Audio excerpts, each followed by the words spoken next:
در جلسه قبلی ما مومنت و شیر فورس ناشی از امپکت لود و لایو لود محاسبه کردیم که مومنت مجموعاً شد 612 کیلونیوتن در متر و همچنان شیر فورس در مجموع شد 332.4 کیلونیوتن.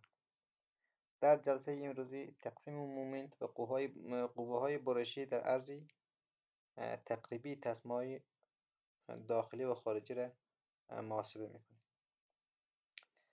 در این مرحله مومنت و قوه برشی بالای تصمیم‌های داخلی محاسبه میشه. اما قبل از اینکه ما این مومنت و شیر را محاسبه کنیم، یک فاکتور دیگه هم هست که باید تشریح شود به نام مولتیپل پرزنس فاکتور. این فاکتورها را میتونیم ما از کد H2 بگیریم.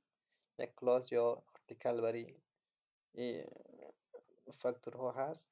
اونجا یک جدول هست. شما برای وضاحت بیشتر میتونید H2 رو ببینید. اما ما اینجا چون بریج ما دو لین داره فقط از یک فاکتور استفاده میکنیم. for one lane loaded اگر در صورتی که یک لین برگزیده شود و فاکتور 1.2 است. for two lane or more lane loaded اگر در صورتی که یک یا دو یا چندین لین همزمان برگزیده شود اونجا فاکتور یا multiple presence فاکتور یک است. چون در مثالی که ما کار کردیم یک است، دو لین است، یعنی زیادتر از یک لین است، بنابراین فاکتوری یک استفاده میکنیم. خب ما در تقریبا استپی دوم، مرحله دوم، equivalent strip width پیدا کردیم یا عرض تقریبی تسمه ها. اونجا ما پیدا کردیم از دو قیمتی به دست آمده قیمت خورده انتخاب کردیم که 3.192 متر بود. باشه برای وضاحت بیشتر یک بار هم نشان بدم.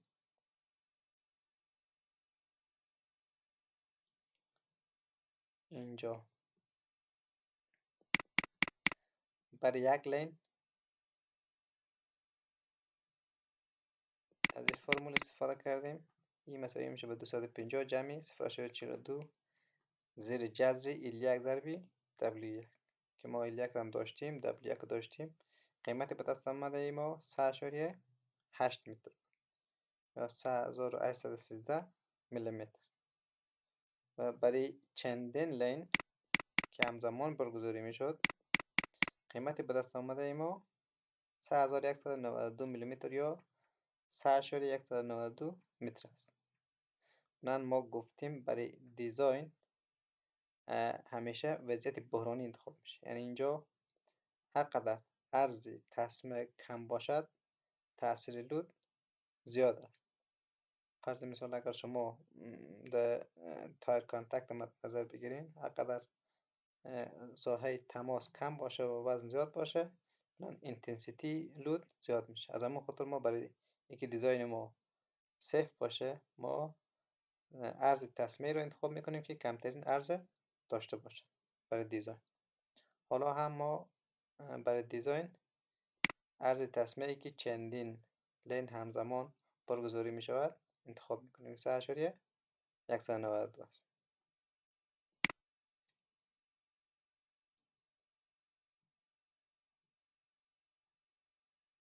خب حالا دیگه احتمالا شما فهمیدین که ما چرا در اول equivalent strip width یا عرض تقریبی تسمه ها رو محاسبه کردیم. اینجا کار میاد.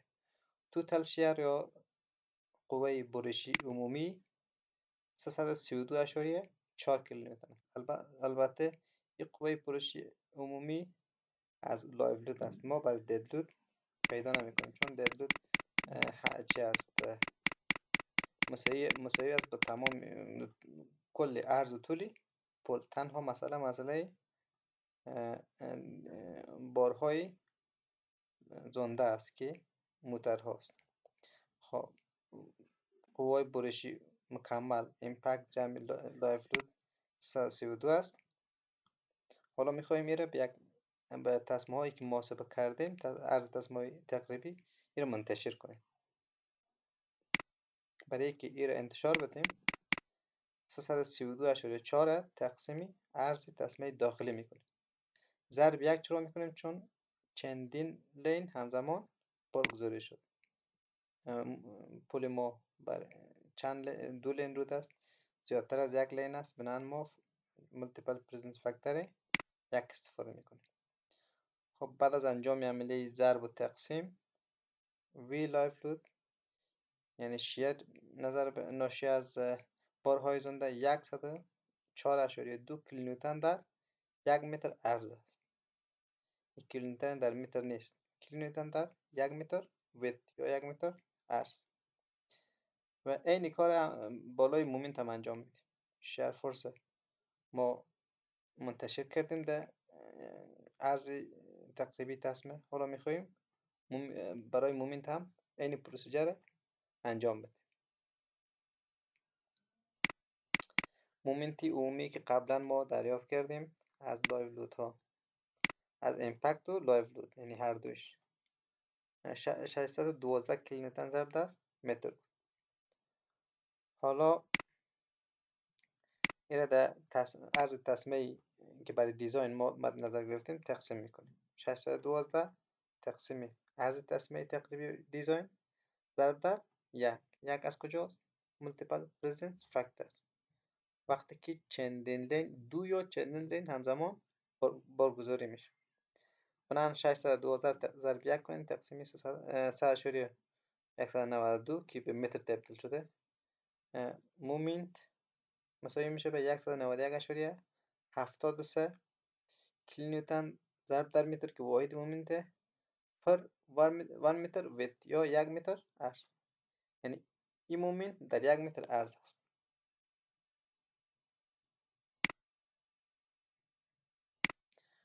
مرحله بعدی ترکیب بارهاست. ما مومنت و قوای برشی ناشی از وزن خود استراکچر محاسبه کردیم. مومنت و قوای برشی لایو لود محاسبه کردیم. مومنت و قوای برشی امپکت لود که ناشی از بارهای زنده بود محاسبه کردیم. بعد مومنت و قوای برشی ناشی از امپکت لود و لایو لود به استرپ هایی که قبلا محاسبه کرده بودیم ارزش به او استرپ ها منتشر کردیم، یعنی تقسیم کردیم. ما مومنت در هر متر 1 متر عرض پیدا کردیم. بعد حالا استپ یا مرحله بعدی ترکیبی بارهاست. یعنی ما باید بارها که هدف اینجا از مومنت و شیر است اینا رو باید ترکیب کنیم، چون در ریال لایف همیشه اینها با هم هستن. وقتی که ما یک پل میسازیم و پل وزنش خود به خود اونجا وجود داره و وقتی که بار هم یا موتر هم سرش میایه، موتر با وزن موتر با وزن خود استراکچر برن باید اینا ترکیب میشن و ما وقتی که دیزاین میکنیم باید این وزن ها رو با هم ترکیب کنیم. اگر در صورت که ما تنها به لایو لود یک بار استیل پیدا کنیم، به دد لود یک بار پیدا کنیم، این نه اشتباه است. باید برای دیزاین درست اینا ترکیب شود. خب برای ترکیبم کودهای مختلف، ضریبای مختلف داره. ما اینجا از کد H2 استفاده میکنیم. در جلسات اولیه دیزاین و انالایز لایه ارشه‌ای ما برای شما تشریح کردم، یک جدول نشان دادم که ترکیب لودها چه قسمی صورت میگیره. خب برای وضاحت بیشتر باز هم یک بار براتان یادآوری میکنم. این تیبل 341 لود کامبینیشن اند لود فاکتورز، این تیبل از H2 گرفتیم. شما میتونین از استفاده کنید برای ترکیب لودها. ما استرنت فن در این مثال استفاده کردیم. شما میتونین استرنت 2، استرنت 3، سرویس 1، سرویس 2، سرویس 3 استفاده کنید. اما عموما برای گریویتی انالیز و دیزاین استرنت 1 کافی است. یعنی دد لود جمع لایو لود. خب این ضریب لایو لود است. این وای پی ضریب دد لود است که دی سی است و دی دبلیو. دی سی و دی وای پی قیمت چند است؟ شما میتونین از جدول دیگه ای که در H2 ذکر شده پیدا کنید. دی سی قیمتش از 1.25 تا 0.9 است. عموما برای دیزاین ما از 1.25 استفاده میکنیم. DW Bearing Surface and Utilities مکسیممش 1.5 است، مینیممش هم 0.65 و همچنان برای سیفتی بیشتر عموما 1.5 استفاده میشه ضریبی DW. حالا ما این ترکیبا رو انجام میدیم و دیزاین ما رو ادامه میدیم.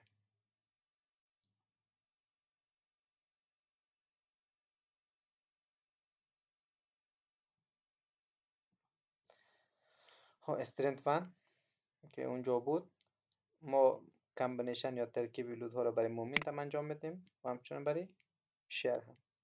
مومنت ایمیو یعنی دیزاین مومنت التیمیت مومنت این مساوی میشه به مومنت دیو تو دد لود اف کانکریت که ضریبش وای پی 1.25 تا 0.9 بود. ما اینجا 1.25 انتخاب کرد. جمع مومنت دیو تو ویرینگ سرفیس یعنی مومنت ناشی از وزن اسفالت که سری بالای عرصه پل میاد.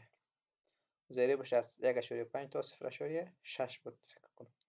ما اینجا چون بخاطر سیفتی بیشتر وایپر 1.5 در نظر میگیریم که عموما هم همینطوری است. جمعی 1.75 داخل قوس این لایف لود جمع ایمپکت یعنی این مجموعه مومنت ناشی از بارهای زنده و ایمپکت بارهای زنده است.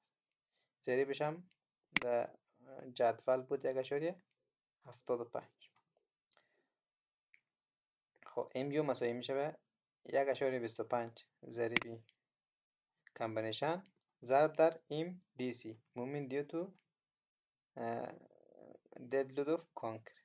ما قبلا این محاسبه کردیم شد 107.5 جمعی 1.5 ضرب در ام دبلیو. ما قبلا در جلسات قبلی محاسبه کردیم ام دبلیو شد 15. حالا قیمتش میمونه جمعی 1.75 ضرب در 191 مومنت دیو تو لایف لود اند ایمپکت یا داینامیک الاونس. ما قبل پیشتر همین حالا محاسبه کردیم. ما مومنت داشتیم با استریپ ها یا با عرض تقریبی تقسیم کردیم در 1 متر عرض پیدا کردیم مومنت شد 191.73. حالا اینا رو با هم جمع میکنیم ضرب میزنیم و جمع میکنیم که مجموعه ایمیو مساوی میشه به 987.4 کیلونیوتن ضرب در متر. این مومنتی عمومی برای دیزاین است. ما از همین مومنت هم سخت پیدا میکنیم و هم ضخامت سلب ما. این ترکیب ها رو برای قوای برشی هم انجام میدیم. ضریب ها هیچ فرق نمیکنه، تنها قیمت مومنت اینجا شیر داره. خب وی یو مساوی میشه به 1.25 ضرب در وی دی سی جمع 1.5 ضرب در وی دبلیو جمع 1.75 ضرب در وی لایف لود جمع ایمپکت. 1.25 خودش وی دی سی یعنی قوای برشی یا شیر دیو تو دد لود اف کانکریت که وزن خودی سلب است. ما شیر قبلا در جلسات قبلی پیدا کردیم شد 50.7 نظر به وزن خود سلب پل. جمعی 1.5 ضریبی کامبینیشن است یا ترکیب است VW یعنی قوه برشی ناشی از ویرینگ سرفیس یا اسفالت 7.1 شد جمع 1.75 ضرب در وی لایف جمع ایمپکت که ناشی از بارهای زنده و ایمپکت است 104.2 شد که فعلا محاسبه کردیم. البته این مجموعاً 332 چند بود چون ما این باید در ارزی تصمیه که قبلا پیدا کرده بودیم تقسیم میکردیم که 1 متر ارز پیدا شد که شد 104.2. ویو مثلا میشه بعد از انجام عملیه ضرب و تقسیم مجموعه شیر دیزاین شده 256.4 کیلونیوتن. خب ما مومنت بر دیزاین پیدا کردیم، شیر بر دیزاین یا قوه برشی بر دیزاین پیدا کردیم. حالا مرحله بعدی وظیفه ما این است که باید سیخ‌ها رو دیزاین کنیم، قطرش مشخص کنیم و فاصله بین سیخ‌ها رو مثلا پیدا کنیم. مرحله پنجم دریافت مساحت و قطر سیخ‌ها. مومنت مجموعی 987.4 کیلونیوتن. ما برای اینا این متد دیگه برای شما آشناست چون در دیزاین کالورت هم خوندیم، شما در چی هم احتمالا خوندین، در کانکریت 2. بنابراین اینا را زیاد تشکیل نمیکنم. آریو مساوی میشه به ام یو تقسیم فای بی دی مربع. آریو مساوی میشه مومنت مجموعی 987.4 ضرب 10 به توان 6 چون به خاطر تبدیل واحد است تقسیم فای برای فلکسور برای انحنا داشتیم 0.9 ضرب در بی در 1 متر عرض است که 1000 میلیمتر میشه ضرب در دی که افکتیو دیپت است یا ارتفاع مؤثر یا ضخامت مؤثر. هیچ تو پیدا میشه. ما مجموعی ضخامت داریم 500. خب ما اگر در صورت از مجموعی ضخامت 50 میلیمتر که کلیر کاور تفریق کنیم منفی نصف قطر بار میشه. قطر بار اینجا من 20 فرض کردم 20 میلیمتر، نصف قطر 20 تقسیم 2 میشه. 500 منفی 50 منفی 10 میمونه 460 میلیمتر. بنابراین ضخامت مؤثر یا ارتفاع مؤثر 460 باید ای باشه. خب فکر کنم اینجا اشتباه نوشته کردیم، 460 است. خب شما میتونین این محاسبات انجام بدین. اگر در صورتی که 460 بود 2.56 آریو درست است. اگر در صورتی 252 محاسبه شده بود احتمالاً این تغییر میکنه. خب پروسیجر یک چیز است، تنها اگر به قیمت ها کدوم تغییر آمد مشکلی نیست. خب آریو مساوی میشه به بعد از انجام عملیه ضرب و تقسیم آریو شده 256. این البته یونت لیست است یعنی واحد نداره. خب ما بعدا این پیدا میکنیم که اف وای تقسیمی 0.85 ضرب اف سی این مساوی میشه به 420 اف وای است یعنی گرید مارک استیل است. التیمیت استرنتش 420 نیوتن در متر مربع است. 0.85 ضرب در اف سی هم 28 است. خب این شد 17.6. رو مساوی میشه به 1 بر ام یعنی اف فیصدی استیلی که پیدا میکنیم 1 بر ام ضرب در 1 منفی جذر مربع 1 منفی 2 ام آریو تقسیمی اف وای. قیمت ام داریم 17.6 1 بر 17.6 ضرب در 1 منفی جذر مربع 1 منفی 2 ضرب در قیمت ام که 17.6 است در آریو 2.56 تقسیمی اف وای 420 است. عملیه ضرب انجام میدیم. عملیه ضرب و جمع و تقسیم و جذر که نیاز باشه انجام میدیم. بالاخره رو شده 0.00609 8. بنابراین اگر بخوایم مساحت استیل یا سیخ‌ها رو پیدا بکنیم ما پرسنتیج ضرب کراس سکشن اریا میکنیم و مساحت سیخ‌ها پیدا میشه. 0.06498 ضرب در 1000 ضرب در 460 که در مجموع شده 2989.08 میلیمتر مربع.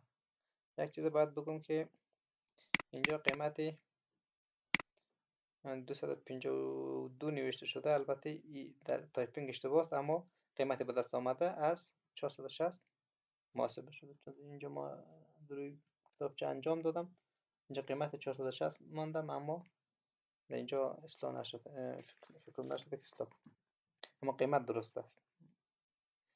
آریو 256 میشه اگر شما 460 جای 252 رو بمانید و مربع کن. خب قطر سیخ‌های اصلی سلاب پل را 20 میلیمتر در نظر میگیریم. این انتخاب دیزاینر است. عموما پل هایی که مثلا پل های عرشه‌ای است و ما گادر نداریم 10 متر 8 متر 9 متر عموما سیخ‌های 16 و 12 که اگر ما بندازیم اسپیسینگ یعنی فاصله بین سیخ‌ها بسیار کم میشه. از همون خاطر باید شما میتونین 18 انتخاب کنین 20 انتخاب کنین 22 انتخاب کنین. احتمالا ما اینجا 20 میلی انتخاب کردیم. مساحت یک سیخ 20 میلی باید اول پیدا شود. بعد ما اسپیسینگ عمومی رو پیدا میکنیم. خب مساحت یک سیخ 20 میلی مساوی میشه به پای که 114 ضرب دی مربع تقسیم 4. حالا قیمت پای 114 است ضرب دی، یعنی قطر سیخ یا دیامتری سیخ 20 میلی است، توان 2 تقسیم 4. بعد از انجام عملیه ضرب و تقسیم مساحتی یک سیخ 20 میلی 314 میلیمتر مربع میشه. حال برای دریافت فاصله بین سیخ‌های اصلی یا اسپیسینگ یا مین اسپیسینگ از رابطه ذیل استفاده میکنیم که قبلا هم ما کالورت استفاده کردیم، یعنی دو پلچک ها شما با این مشکل نداریم که مساحت یک سیخ ضرب 1 متر میکردیم، چون ما همیشه 1 متر عرض محاسبه کردیم. تقسیم مساحت عمومی سیخ ها میکنیم که ای است AST. اسپیسینگ که دریافت کردیم 105 میلیمتر است. Super wide 520 at the rate of 100 mm center to center. ببینید اگر ما در اینجا مثلا سیخ 16 استفاده میکردیم یا سیخ 14 یا 12، شما این قیمت بسیار کم بود. با سیخ 16 201 است احتمالا مجموعی مساحت داشت. سیخ 12 113 است فکر کنم، این دیگه سیخ 10 فکر کنم 98 است، همین چیزی است. اگر شما او قیمت ها رو بمونین، این اسپیسینگ که ما به دست میاریم اینجا به مراتب کمتر. گرچه از لحاظ نظر به کد 82 شما میتونین تا 38 mm اسپیسینگ میتونین اجازه دارین برین، اما زیر 38 mm اجازه نیست. چرا؟ به خاطر که هر قدر فاصله بین سیخ ها کم شود، احتمالی که اگریگیت سایز شاید 20 میلیمتر باشه یا 25 میلیمتر، اینا در بین بارها نمیره و بنابراین مقاومت کانکریت ما پایین میره. از همون خاطر باید با زیر 38 میلیمتر اسپیسینگ شما اجازه نداری، همه البته. حال 125 mm اسپیسینگ است، سنتر تو سنتر است، ما سطح میندازیم و یک چیز بسیار یعنی چی است عملی است و صاحب بسیار زیاد استفاده میشه. 100 میلی اسپیسینگ میلیمتر، 150 میلیمتر، 125 میلیمتر، همچون قیمت های. خب ما سیخ‌های اصلی را محاسبه کردیم. سیخ‌های اصلی پل‌های عرشه‌ای مربع نشان بدم یکم واضح تر شد. این سیخ هاست. ببین این اتکا است، یه هم اتکا است. سلابی اصلی ماست، اسپن ما هم که 8 متر بود. ما این سیخی که این قسمی انداخته شده که پایین هم هست، اینمی به نام سیخی اصلی است. ما اینجا یک تیر هم دادم 520 میلی at the rate of 100 mm center to center. ما این سیخ محاسبه کردیم. حالا میریم این سیخ محاسبه میکنیم، این سیخ بالا رو محاسبه میکنیم و همچنان این سیخ دیگره که اینا به نام دیستریبیوشن رینفورسمنت یا سیخ‌های فرعی یاد میشه.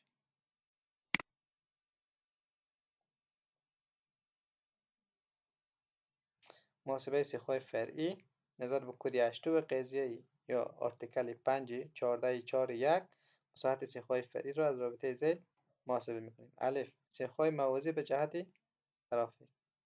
ما سیخ‌هایی داریم که موازی به جهت ترافیک است، البته سیخ‌های فرعی رو میگم، و سیخ‌هایی داریم که قایم به جهت ترافیک است. ببینین باشه من باز هم مثال برای شما نشان بدم. شکل سیخ‌هایی که موازی به جهت ترافیک است، یعنی ترافیک از اینجا میاد ایتو میره یا از اینجا میاد ایتو میره. بنابراین سیخ‌های موازی این سیخ هاست، سیخ فرعی است. این سیخ ما مساحت رو پیدا میکنیم و سیخ‌هایی که قایم به جهت ترافیک است. ترافیک ایتو میره، سیخ‌هایی که ایتو بنان این سیخ‌ها این سیخ‌ها و این سیخ بالا که شکل دایره نشون داد، این سیخ‌ها قایم به جهت ترافیک است. ما باید اینا رو محاسبه کنیم. برای سیخ‌های قایم به جهت ترافیک فرمول جداست، برای سیخ‌های فرعی که موازی به جهت ترافیک است فرمول جداگانه است.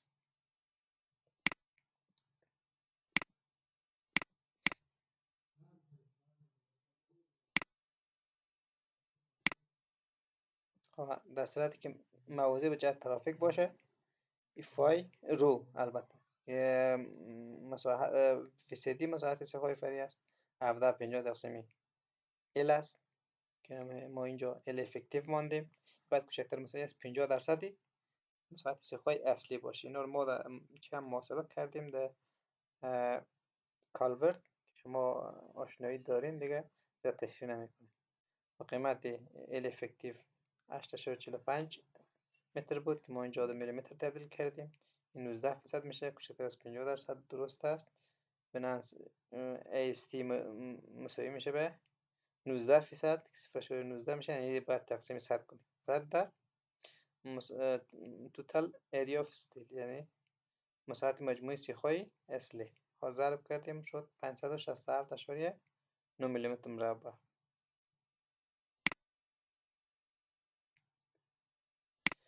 قطر سیخهای فرعی پل را 12 میلیمتر در نظر میگیریم.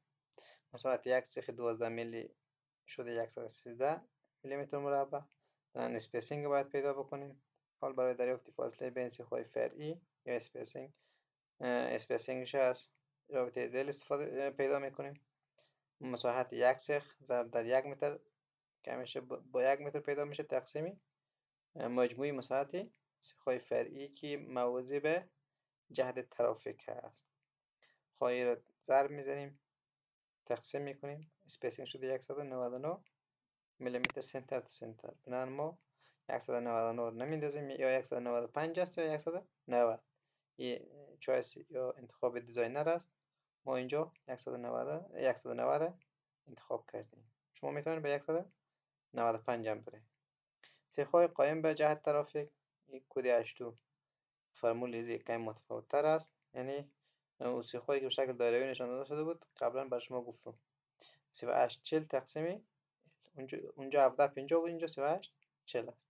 اونجا کوچکتر از 50% بود، اینجا کوچکتر از 67% باید باشه، کوچکتر مساوی.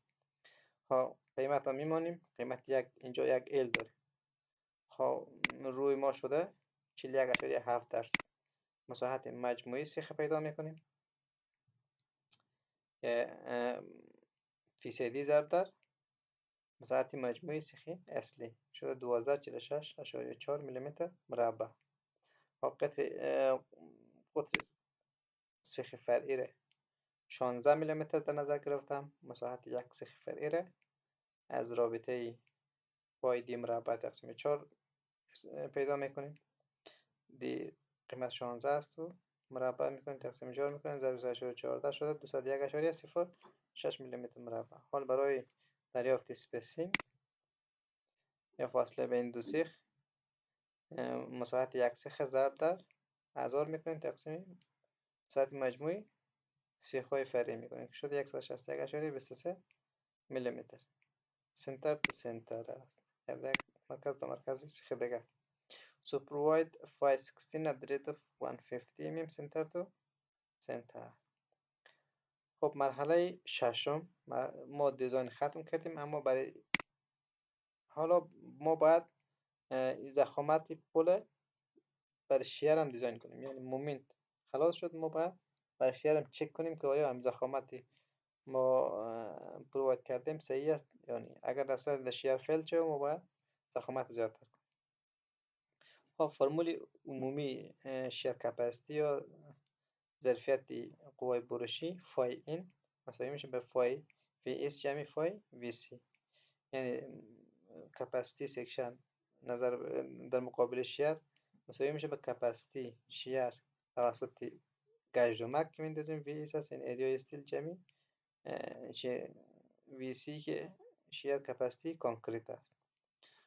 خب ما اینجا وی اس چون ما گژدمک نمیندازیم اینجا میگیم صفر است. بنابراین ما از این کمپوننت صرف نظر میکنیم. تنها مسئله ما تمرکز ما سر فای وی سی است. فای وی اس حذف است، چرا؟ به خاطر گژدمک نداختیم، اینجا کپاسیتی نداره، صفر است. خب where وی سی is the lesser of، یعنی کمتره. اینا رو وی سی رو ما اگر در صورت کپاسیتی کانکریت پیدا کنیم کمتر یک از همین چیزایی که اینجا نوشته کردن دو فرمول کمترینشه انتخاب میکنیم. وی سی مساوی میشه به 0.166 ضرب در جذر مربع اف سی باز جذر خلاص ضرب در بی دبلیو بی وی ضرب در دیوی یک فرمول است. فرمول دومی وی سی مساوی میشه به 0.25 ضرب در اف سی ضرب در بی وی ضرب در دیوی. خود فرق کجا بود؟ فقط اینجا یک جذر داشت. اف سی زیر جذر است و این کوفیشنت هم فرق میکنه گذاری. where dv is the larger of all dv چی است؟ bv خو اینجا 1 متر است. all dv چی است؟ dv بزرگتری ای سه حالت دیگه است. حالت اول 0.9 ضرب دی، حالت دوم 0.72 ضرب در ایچ که اینجا ایچ توتال تکنیس است. حالت سوم دی ضرب در ای منفی دی منفی ای بر دو. خب حالا دی حالات دی را پیدا میکنیم. دی چی است؟ دی مساوی میشه به 0.9 ضرب در ایچ یعنی 0.9 توتال تکنیس یا ضخامت عمومی منفی 2 ضرب در 50. 50 اینجا کاور است یعنی کاور بالا و پایین تفریق میکنیم. منفی دی بی یعنی قطری سیخ. حالا محاسبه میکنیم که و البته قیمت R هم باید پیدا بکنیم. H هست شما در کنکریت تو خوندین. M مساوی میشه به بیتا 1 ضرب در C. حالا C چی است؟ C 2 بر 3 D است. افکتیو دیپت یا همون H است که است. خب R اگر پیدا کنیم قیمت B1 ضرب در C میکنیم.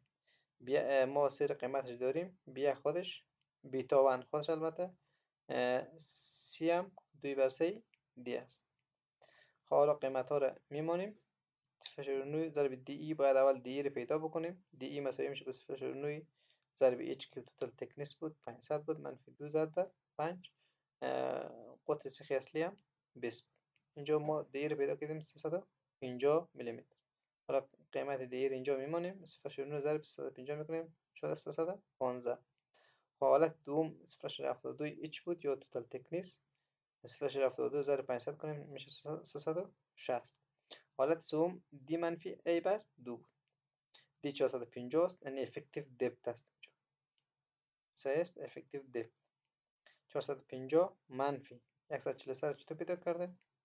ای مساوی میشه بیتا 1 در 2 بر 3 دی یعنی افکتیو دپت یا عمق مؤثر. بیتا 1 قیمتش اینجا 0.85 است ضرب در بیتا 1 البته چه است؟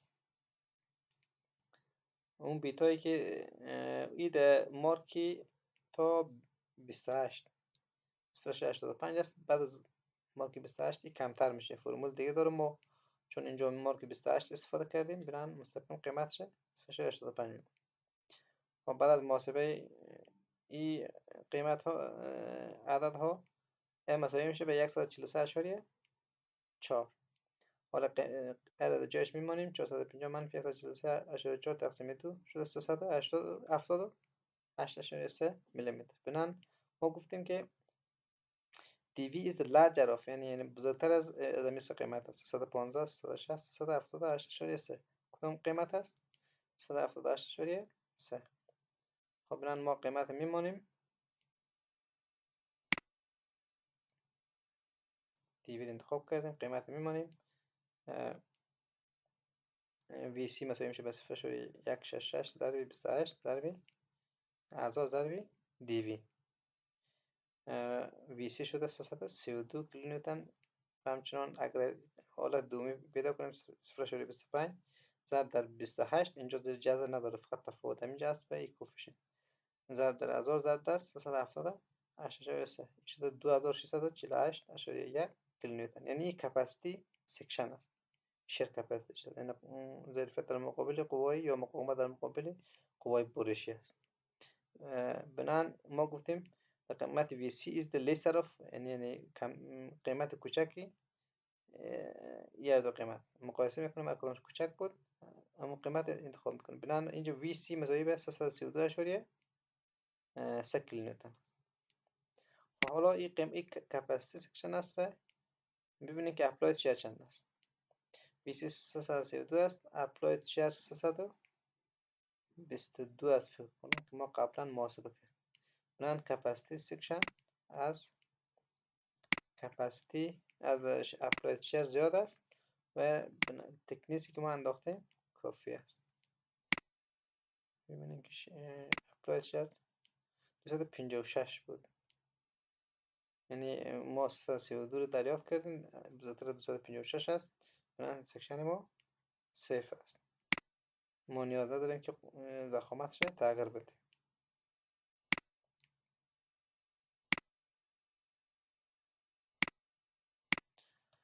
خب آخرین مرحله دیتیلینگ است. یعنی ما باید تمام محاسبه ما را در قالب یک دراینگ دیتیل کنیم که عموما در ساحه همین قسمتی به نام دراینگ است یا دراینگ استرکچر است روان میشه.